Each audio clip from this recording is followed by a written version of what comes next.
Thank you for staying with the Monday Report. My guests are still with me. Gloria Kimani is the LSK Council member. She was in Tanzania during that detention and deportation. Ahmed Ashi has just left. He's a governance and policy expert. He had to rush and deal with some urgent issue. Donald Daya, CEO, Pan-African Lawyers Union, PALU, is joining us in Arusha. And Joshua Kipto, advocate and governance practitioner, is still here with us. Gloria, Tanzanian President Samia Suluhu Hassan was describing this as an export of activism. You who was there and detained, what comes to your mind when you hear that statement? Are Kenyans exporting activists to Tanzania, or is that a fair statement? I do not think it's quite a fair statement. I would look at it in a whole context. What maybe she refers to activism, because personally I think I'm an advocate, and I had gone to offer solidarity to a fellow advocate, Tundu Lissu, who was the former president of Tanganyika Law Society. So I think I would look into her context, what she calls activism. And I think one of them is people who campaign for change and political and social change. And looking in the context of Tanzania, which at times people are not outspoken as we are, as maybe Kenyans are and some of the Ugandans are. So I think she got to contextualize it in that way. And because our going there made aware people were aware of what was happening in Tanzania. So I actually think she was not quite wrong in saying that. However, I think they were bothered by our coming. Yes, she referred to it as watovu wa adabu. In fact, let's listen to what President Samia Suluhu Hassan had to say in regards to these detentions. Listen. Tumeanza kuona mtiririko au mwenendo wa wanaharakati ndani ya region yetu hii kuanza kuvamia na kuingilia mambo yetu huku. Sasa kama kwao wameshadhibitiwa, wasije kutuharibia huku.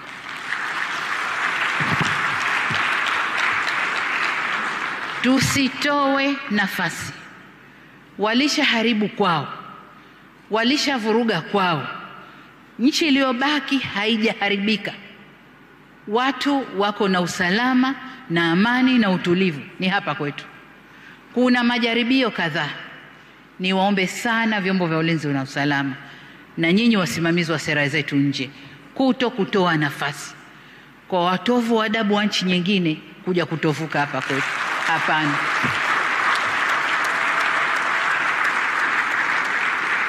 Nimeona klipu kadhaa za kunisema niko bias na nini. Nalofanya ni kulinda nchi yangu na ndio wajibu niliopewa. Kwa hiyo hatutatoa nafasi kwa kiumbe yoyote kuja kutuvurugia hapa. Awe yupo ndani au anatoka nje. Hatutatoa hiyo nafasi.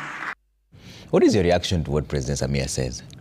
I think it's a knee-jerk reaction for her to say that, actually, because it has put Tanzania now on the spot, knowing that now they cannot allow people who actually campaign for human rights to be in Tanzania. And now our going there has actually shown the world and also Kenya what is happening in Tanzania. And we need to remember, even before the enforced disappearances were more in Kenya, they have been happening in Tanzania, which our voice has not been heard. And there's this narrative, which the Tanzanian government has tried and controlled, that they are a peaceful nation. However, I think us going there has actually exposed what is actually happening in Tanzania, and people now are having a voice. I think being called watovu wa nidhamu is, again, they are not happy that we are speaking the truth, and we are speaking truth to power. And this is citizens. And looking at it, I think they might be afraid of what happened in Kenya. They're like, if there's now an awakening of the citizens and they now start speaking against the government, now they will be very surprised and shocked. And remember, Samia is going into an election in October. That's not what she wants. She wants to be portrayed as a good person who has been upholding the rule of law. However, that has not been the position from what we have been seeing and from the observation reports that have been happening. What do you say about a position that wanaharakati wanavamia mambo yetu, their internal affairs, according to her? Listen, Trevor, I think we are East African citizens. And we always say in our anthem, tutajitolea kulinda jumuiya yetu, and umoja wetu ni nguvu yetu. So I think she's having a problem that it's actually other countries that are voicing what is happening in Tanzania, and now she's worried about that. Yeah. But we are citizens of East Africa. Tanzania is part of East African community, and us as Kenyans or Ugandans or people of the East African community, we have a right to actually speak of what is going on there, because we are actually citizens of East Africa. Okay. Yeah. Kipto, you know the three issues that she brings up. Okay. Wanaharakati, wanavamia mambo yetu, wasije kutuharibia, walishaharibu kwao, washavuruga kwao. Does she have a point? Good. As I had mentioned, it's a context issue. It's a question of, when you talk about integration, it means different thing for different people. If you talk about within the East Africa community, Tanzania does not see integration the way Kenya sees integration. That's fair enough. But number two, from her perspective, in terms of her reactions now. That's why I'm saying, how do they view integration? When you talk about Jumuiya, what level or what form of integration do they foresee? They foresee a carefully balanced or more or less managed form of integration that does not interfere with the national character of a nation vis-a-vis the region. So that you find Tanzania being extremely territorial and very, and when talk about Tanzania, as I think the President Himlu was saying, talk about Tanzanian government under CCM. CCM has never seen Tanzania within open border context. For them, it's closed shop. And they would have a reason to fear the kind of democratic space Kenya enjoys. They have a problem with that. Now, let me use Samia. It is very clear in her statement, she's focused towards the election. The first 1 year when she got in, she actually undid quite a number of the draconian policies and laws that had been applied and implemented by his predecessor, that is John Magufuli Pombe. And that's why all of a sudden she got this really nice review that she may be a break from the past. She may be the leader that leads them into a new constitution. Remember, Tanzania is facing two problems. People should not forget the context. Why is Tundu Lissu in jail again? Or why is he being charged? He's being charged for two reasons. One, treason. Another one is that he's likely to incite violence. And what is his main point of agitation? Tundu Lissu says it was an agreement even for the opposition for him to come back to Tanzania after he survived assassination under Magufuli was on the context that the elections will be done under a new constitution, or at the bare minimum, minimum reforms that the way Kenya did in '97. And as a result, actually it was Samia Suluhu, the current president, who oversaw that conversation, and even the first leader of Chadema, that is Freeman Mbowe, was the one leading the conversation on behalf of opposition. But soon after, Freeman Mbowe was arrested for agitation, and then Tundu Lissu came in and took over the Chadema, and as a result, he's now being charged. Why? Because an election is coming in. So CCM under Samia Suluhu has just gotten back to its original characterization. That's why they would say, don't bring your bad manners. What they mean is that the Kenyan way of democratization is not in tandem with theirs. Same thing as Uganda. And that's what Martha Karua faced when she went to defend Kiza Besigye. Because she went and said, look, our legal practitioning, which would be similar across Jumuiya and our East Africa law, would mean Kiza Besigye was supposed to be tried in a civilian court. Now, the same thing. The team that was going to Tanzania, as she has said, it was about solidarity. But more importantly, the reason why it really ticked the Tanzanians negatively is the kind of awareness that they were bringing. Number two, prominence beyond the borders. Tanzanians would have preferred the Tundu Lissu case to just be a case of political competition, because as we speak, Chadema has been banned from participating in the election. So with the Kenyan contingent, and you could see it was a big team. Look, two former Chief Justices, that is Willie Mutunga and David Maraga. Did it not concern you how they applied it selectively? That's the reason. That David Maraga was allowed in, but Mutunga was not allowed in. Because they could see issues with the specific Gloria. Activism. Because they would then connect Mutunga with activism, having served with Ford, and Mutunga having been more outspoken. So you could see it was a fine line. For them, maybe they saw Maraga as harmless and not having per se activistic or activism character Traits, or traits or history behind. So they would say, okay, fine, for this one, no problem. He's just a jurist. He is a CJ emeritus. Let him come be an observer. But for the rest, when you talk about Martha Karua, she is a face of activism. At the moment, even in Kenya here, by virtue that one, she's done a presidential race, she was among the first elected women leaders, and that limelight that comes with Martha Karua, having also been in Uganda, is what they were really afraid of. Lastly, what I would say, I would pick how the Kenyan government responded, which then shows a fine line, whereby the Kenyan government says, let's appreciate the different levels of democratization that we have across the region. And it's a case of why don't we give our neighbors a chance to grow? So you'd find that the Kenyan government would prefer the diplomatic approach of good neighborliness and say, okay, fine, let's appreciate our differences and move along with it. But as the Prof had mentioned, he said very clearly, separate CCM in government and the president and the people. The Tanzanian people would easily identify with this because Tundu Lissu is their darling. By virtue, he's asked for constitutional reforms. They would really identify with that. But CCM and government will be uncomfortable with the same. So I feel that our integration question then, or our Jumuiya dream, becomes a focus as we prosecute this. The same becomes an issue. Does it mean then going forward, our East African countries will always have this double standard rule, that when it comes to what they are comfortable with, okay, they'll say, fine, we are one region. But what they feel is uncomfortable, then they'll flash the national card. That is now the key question. And it's not just Tanzania. The elections and the changes that are likely to happen within the region, the same will apply to Burundi, Rwanda, DRC. When we went in, the same reaction came in. You remember the DRC, Tshisekedi threw out the East African contingent simply because they got uncomfortable, because it wanted them to have an offensive mandate. Then they preferred diplomacy. So I find that being a question and a challenge that we have to face if you are to really get to a point of where we say we are one Jumuiya with one culture, political culture that applies across the borders. Let me bring in Dare on this. And Dare, you know, the issue here is that first, it's not everyone was blocked out. We just mentioned that the Chief Justice Emeritus David Maraga was allowed to come in. What is it about these specific individuals who then President Samia Suluhu went ahead and said kuna wanaharakati ambao wanakuja kuvamia mambo yetu, wasije kutuharibia, washavuruga kwao?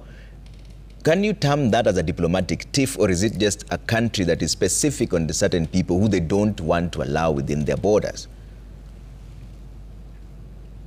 Trevor, there was no logic to who was allowed and who wasn't allowed. All the people, I can tell you that because I know all the people that went to do the trial observation flew in. They didn't even drive in through Namanga, which we sometimes do.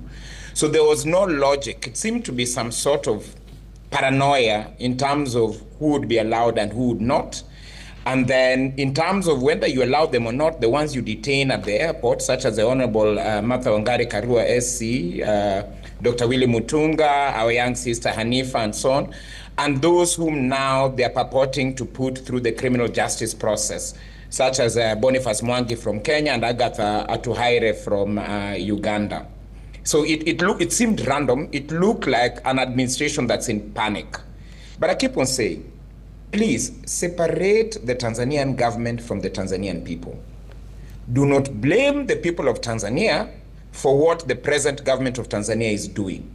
The people of Tanzania are victims, just like Gloria Kimani is, just like Martha Karua is, just like Willie Mutunga is, just like Tundu Lissu is. You know, we spoke about the role of Kenyans in saving Tundu's life. One of the things that's underwritten and spoken about is the role of the East Africa Law Society as an institution in saving Tundu Lissu's life way back when he was shot. Freeman Mbowe himself was in exile in Nairobi after the October 2020 elections. That's what saved his life. God bless Lema fled through Namanga into Nairobi before going to Canada. That's what saved his life. We, the people of East Africa, are so intertwined and so interlinked. Northern Tanzania, where I live, feeds Nairobi County. Nairobi would starve if not for the food that's grown in Arusha and Moshi and Same and so on. Every day, over 200 trucks crossing the border at Namanga. That is what feeds Nairobi. So the point to tell our leaders, including Mama Samia, but not only her, is that you run Tanzania, but you don't own it. We own it. Okay. And we tell all our leaders that. And with the Pan-Africanism lens, to tell them, we will judge you when we go to the Kongamano and meet as Pan-Africanists across this continent. We will ask you, Mama Samia, not the people who work under you, how you have exemplified, demonstrated the Pan-Africanism that those who came before us started, which we are now handing to those who come after us, like Hanifa. Okay. We will judge you. All right. And let me bring in a soundbite from Nelson Koech. He's a Belgut member of parliament, and also he's a chair of defense and foreign relations here in Kenya. This is what he had to say earlier on today, right here in studio in our Daybreak show. Honorable Karua should reflect and see if probably there are issues that these countries are uncomfortable with. Are they uncomfortable with her? Are they uncomfortable with her representing them? And is there so why not allow her to go to court and deny her audience? That's like I said, that belongs to the authorities in Tanzania. I cannot speak on behalf of Tanzania. I cannot speak on behalf of Uganda, where she has been also denied to represent Besigye. The question we shall be asking is that, you know, why is Karua becoming sort of an ambulance chaser, so to call it? What does that mean? Like context? It used to be lawyers who just appear in court for purposes of profiling themselves for any case that happens. You think that's what she's trying to do? I don't know, but in my view, why will you leave? I mean, you want to represent some people in Uganda, you want to represent some people in Tanzania, you want to represent some people in Kenya. You're permanently on the move to represent... Tundu Lissu is not some people. He's the opposition leader there. Yeah, I don't know. Karua did not say she was not only going to represent Tundu Lissu, she was also going to represent other people. I believe that there are justifiable reasons on why someone should be denied to attend, to go to another country. And Kipto, you know, what's going on in the region is interesting, because Tundu Lissu is not an isolated case. We've seen Kizza Besigye in Uganda, Riek Machar in Sudan, Rigathi Gachagua here in Kenya. Are we seeing a trend where sitting governments are becoming increasingly intolerant to civil liberties and the opposition specifically? I would want to treat it first in a global perspective, not just the region, generally in the world. I find that the spirit has shifted away from this so-called Western democracy model, good governance as being the rallying call. If you look at the conflicts that the world has undergone the last 10 years, they are brutal with no regards for international law. That's one. And that has also impacted tolerance towards dictatorial governments or government high-handedness. And it's not just in isolation. The same has also led to, for example, in the West Africa coups that are somehow being sanitized, including Gabon, where the coup has finally led to an election of the same coup leader as a president, where you find that if it is about the Horn of Africa or within Eastern Africa, if you look through all the way from Eritrea to Ethiopia to Sudan, South Sudan, either it's about conflict or high-handedness governance setting in place. So generally, the region is going hard. The governments are going hard. And the other bit is, I find it as a case of a political transition. And political transitions are always violent and chaotic in the sense that you have a generational shift. And this generational shift is being occasioned or being catalyzed by information age that we have here, the power of social media and what have you, so that social media and the younger generation are no longer confined within borders. The TikTok generation, the Instagram generation are not confined within borders. They are global in thinking and perspective. The Western nations have suffered it. Look at how you have a complete divide between what the Western governments think of the Gaza war versus their citizens. The protests are heavy against the Gaza war, but the governments are hard pro-Israeli. So the same thing applies to the region here. So you have regimes that are struggling to put up or to keep up with the generational shift that is happening. And I suspect, or I think, to be honest, whatever happened in Kenya in 2024 was a serious wake-up call to the region. All the other countries within the region were watching. How Kenya was able to navigate the Gen Z protest, I only think Kenya survived it, or the government in Kenya survived it, thanks to the political culture we have, thanks to the open space we have, whereby the current government did a lot to not per se go so hard. It was only at the last minute that's when, for example, the protests became violent, and the case of the Gen Zs losing control of the nature of the protest. That's when the government now came in, and you could see up to now is still having ramifications. So Kenya survived by virtue of our open governance space. Could the same happen in Tanzania, Uganda, Rwanda, or even Ethiopia, and the regime survive? I don't think so. Possibly, even if you go to countries where there's proliferation of illicit arms, like South Sudan, for example, that may lead to more or less like another bout of civil war. Sudan, for example, it started in form of protest, but now it's fully blown civil war. So I feel when you say that, is it a case of regimes going dictatorial, I feel it's a case of regime survival. The leadership at the top is struggling to put up with the changes or the seismic shifts that are happening at the population level. And that's a reality because look at the East African region. The majority of the population are young people. Uganda, Tanzania, Kenya, we have a similarity in that. And the leadership is the old leadership. It's an aging leadership. Museveni is the longest serving leader within the region. Kagame follows suit. You have in Burundi, the leading party led by the majority Hutu are the ones after the end of civil war in 2003 has been the same, and they have only seen 2 presidents. In Tanzania, since independence, Chama cha Mapinduzi remains. In fact, there's no difference between the party and government. They are where we are as Kenya under KANU regime, whereby KANU was baba na mama, but importantly serikali and everything. Mtukufu rais kind of a situation. So that the PS mentioned it very clearly today when he said we need to let our neighbors evolve. It is because our neighbors are still battling with the fact that things are shifting below them. And this is not the first time. This is just a tip of the iceberg. As Tanzania goes to elections in October, trust me, expect it to be more harsh, more hard. And this one is a message they are sending out. That for once, don't assume that because it is Samia Suluhu and she had appeared to be a bit lesser compared to Magufuli, so all the gloves are off, she's clear. The policy of CCM continues as is, where it is about repression. So my feeling would be, we keep an eye on something, the seismic shift that is happening within the region, and I don't think the current political leadership can contain it. And I think Kenya has just been lucky because our open space creates room. In fact, look at Kenya. We've converted then the struggle to be competitive. Now that right from Gen Zs to the opposition, everyone now is focusing on 2027. That's why Rigathi and the team would use the one-term slogan. The president will say, bring it on. Let's meet in the ballot. So the only advantage is we've created an avenue and a platform to square out our difference of opinions. So 27 for Kenya will be momentous and very pivotal because that will be the true test of electoral elections within a generational shift and change. I want to bring up some feedback, but before we do that, Gloria, what then is the plan going forward? There's been a threat to sue Tanzania for going against the Jumuiya agreement. Is that an option, and what is the end game for that? It is an option, Trevor. Let's remember what they did was wrong.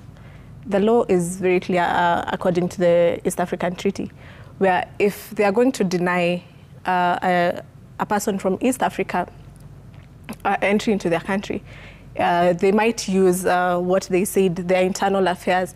So it's on 3 elements. It has to be on public order, public security, or public health. And for them to deny entry for an East African citizen, they have to inform the other partner states. This did not happen in this situation. So we need to remember that now they are reacting from what is happening. And so with that, we need to be very careful. By even the statements by the PS are very concerning because it looks like they are not defending Kenyans at this point. They are defending Tanzania at this point. And we are left wondering, are they for Kenyans or they are for what they call the Jumuiya, which are the presidents alone, and they are not concerned about the citizens of Jumuiya. So we need to be very concerned by the statements by the PS.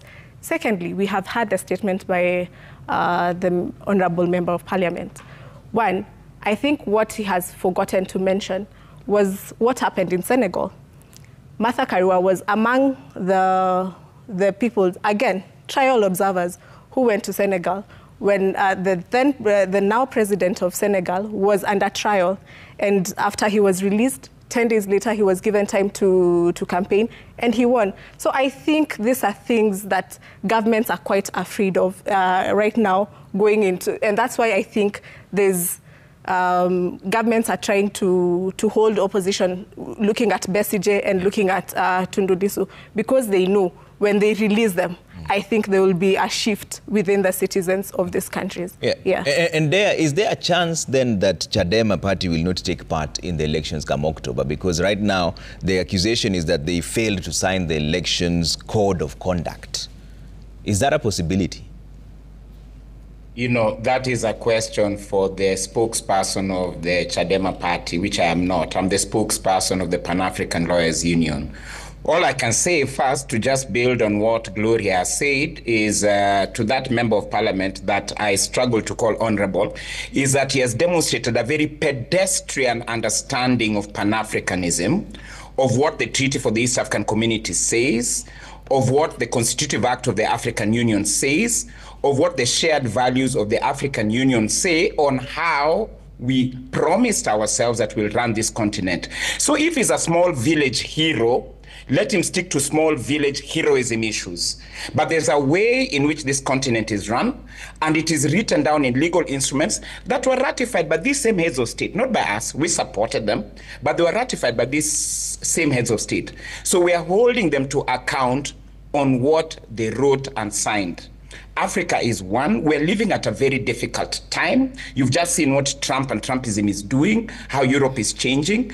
No single African country has the power to solve the fundamental issues facing us now. That is why we need strong institutions where we can band together in a hostile world. Therefore, we can also not treat these institutions like a joke. So, for instance, the East African Community, and again, it's a question you need to have.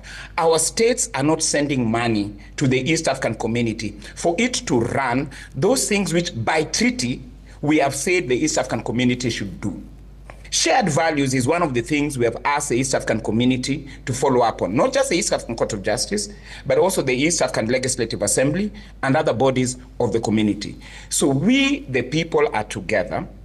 We will use these legal instruments that we have supported, that our states has ratified, to ensure that there's a regional rule of law, a continental rule of law, and we'll hold everybody to account, both when they're in power and when they lose power. When they leave power. Because our children are dying. Our children are dying. These things are not jokes for us. So I keep on saying, tell Mama, tell Ruto, tell Museveni's crazy son that we own this region. They get to run it. Even though they stole their way into it, we accept the legality that they're in power, but that does not confer on them legitimacy. Okay. The legitimacy comes from the people. All right. Thank you. I'd like to hear your views on closing remarks in just a bit, but let's see what the feedback is all about. There's a lot of feedback coming through at Trevor Mbija at Citizen TV Kenya. Use the hashtag Monday Report. Let's read that and see what they're saying online here and see what you're saying. And Gabi Wakasiaka says Samia Suluhu was referring to activists with ill intentions who seek to disrupt the peace of her country, but she has not stopped anyone with good intentions. However, it should be remembered that TZ nation is sovereign and does not need interference in internal affairs. Ole Karing says there was huge relief when Samia, Tanzania's first female president, took office. Opposition parties were allowed to organize rallies and criticize the government without fear of reprisals, that is. Concern is growing. TZ is sliding back to the era of autocratic predecessors like Magufuli. Okay? Mark Makuda says, let's be our brothers' keepers. Tanzanians need Kenyans and vice versa. We shouldn't live in seclusion as EAC. Mama Samia should know that activism is part and parcel of any society and power is transient. Okay, let's see what else you're saying here. Kiberenge says there seems to be a consensus among East African heads of state to claw back on fundamental freedoms and free movement across our borders. EAC citizens must, in solidarity, push back and stay firm to prevent sliding back into Idi Amin era, that is dictatorship. Kipleting says Tanzania is a sovereign state and must be allowed to solve their internal affairs without interference from outside. Tundu Lissu is facing treason charges, and we should not in any way try to tamper with the judicial system. All right? I'll start with you for closing remarks here, Dea. Which way forward now from here? Dea. Oh, for me? Yes. I think trial observation will go on. I think if people have nothing to fear, I've heard the comment that came from the last intervener.